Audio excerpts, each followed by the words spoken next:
ससुराल। गरिमा ऐसे परिवेश में पली बड़ी थी जहां अनुशासित रहना अनिवार्य था।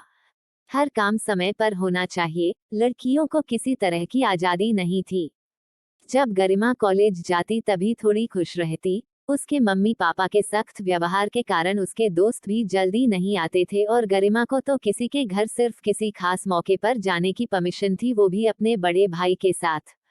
गरिमा के घर पर टीवी तक नहीं था। उसके मम्मी पापा का मानना था कि टीवी देखकर बच्चे बिगड़ जाएंगे। मनोरंजन के नाम पर एक रेडियो था जिस पर बुआ जी का कब्जा था। फूफा जी के ना रहने पर बुआ जी अब अपने भाई के साथ ही रहने लगी थी। वक्त गुजरा। गरिमा की पढ़ाई पूरी होने के बाद उसकी शादी मयंक से कर दी गई जो पेशे से इंजीनियर था।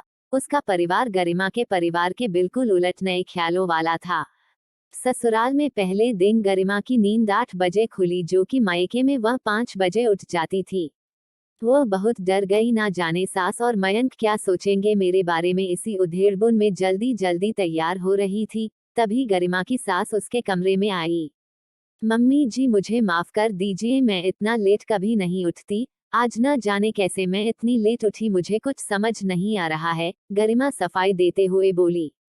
अरे बेटा, इतनी सफाई देने की जरूरत नहीं, हम सब भी 7 बजे उठते हैं और तुम्हें तो शादी की थकान भी थी। हम वीकेंड के दिन तो और आराम से उठते हैं, तो तुम्हें माफी मांगने की जरूरत नहीं, इसे अपना मायका ही समझो। गरिमा सास की बातों से सोच में पड़ गई और मन में बुदाते हुए कहा, काश मेरा मायका भी ससुराल जैसा होता। 1-2 दिन में सारे रिश्तेदार चले गए। दूसरे दिन रविवार था तो सब अपने कमरे में सोए थे। आज गरिमा अपने नियत समय पर उठ गई थी। नाश्ते में क्या बनाए इसी उधेड़ बुन में थी। सोचा कि मम्मी जी से एक बार पूछ ले कि नाश्ते में क्या बनाए, लेकिन सब सोए थे तो उसने पोहा बना लिया और सबके उठने का इंतजार करने लगी। 9 बजने वाले थे तभी मम्मी जी बाहर आई। गुड मॉर्निंग गरिमा। गुड मॉर्निंग मम्मी जी, नाश्ते में मैंने पोहा बनाया है, फ्रेश होकर आ जाइए। क्या तुमने नाश्ता बना लिया? आज तो हम बाहर जाकर नाश्ता करते हैं। चलो कोई बात नहीं, चलो तुम्हारा बनाया नाश्ता भी कर लेंगे। लगता है आज भी तुम जल्दी उठ गई। कितनी बार कहा बेटा, इसे अपना मायका समझो, ससुराल नहीं। गरिमा मम्मी जी की इन बातों से हैरान हो जाती और सोचने लगती, कैसे बताऊं कि मेरे मायके में इतने लेट तक कोई नहीं सोता। एक बार मैं लेट उठी तो बुआ जी ने कितना डांटा था, पर यहाँ तो कोई बंदिश ही नहीं है। धीरे धीरे गरिमा खुलकर जीना सीख गई। अब उसकी सारी हिचक चली गई। सास के रूप में ही माँ मिल गई थी उसे, मायका तो भूल ही गई थी। एक दिन उसके मायके से बुलावा आया। ना चाहते हुए भी गरिमा को जाना पड़ रहा था। खैर गई।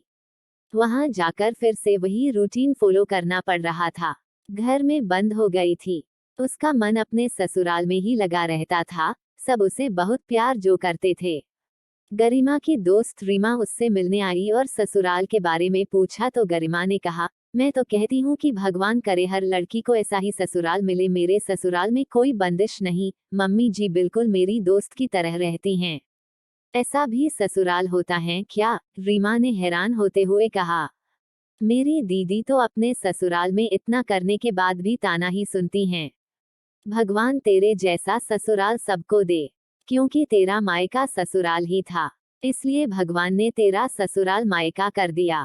सदा खुश रहो। दीपावली आने वाली थी। गरिमा की बुआ जी ने उसकी सास से कहा कि गरिमा को दीपावली में यही रहने दीजिए।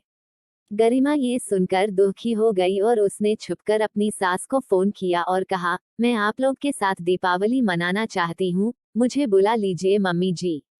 गरिमा की सास समझ गई कि गरिमा का वहाँ मन नहीं लग रहा है। 1 सप्ताह बाद गरिमा की सास उसके मायके आई।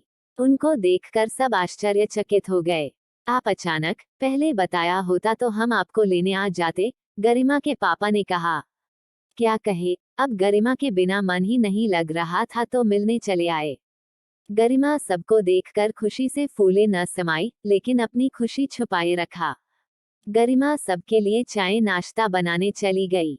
दरअसल बात ये है भाई साहब, हम गरिमा को लेने आए हैं। गरिमा के बिना हमारा मन ही नहीं लग रहा है और इस बार सोचा बिना लक्ष्मी कैसी दीपावली, इसलिए हम अपनी लक्ष्मी को लेने आ गए, गरिमा की सास ने कहा। पर बहन जी, अरे पर और लेकिन छोड़िए और विदाई की तैयारी कीजिए, हम कल सुबह ही निकलेंगे। गरिमा जल्दी जल्दी अपनी पैकिंग में लग गई। दोस्तों, ये कहानी आपको कैसी लगी? कमेंट करके जरूर बताइएगा। अगर आपको मेरी ये स्टोरी पसंद आई हो तो चैनल को सब्सक्राइब जरूर करें और वीडियो को लाइक शेयर भी जरूर करें। धन्यवाद।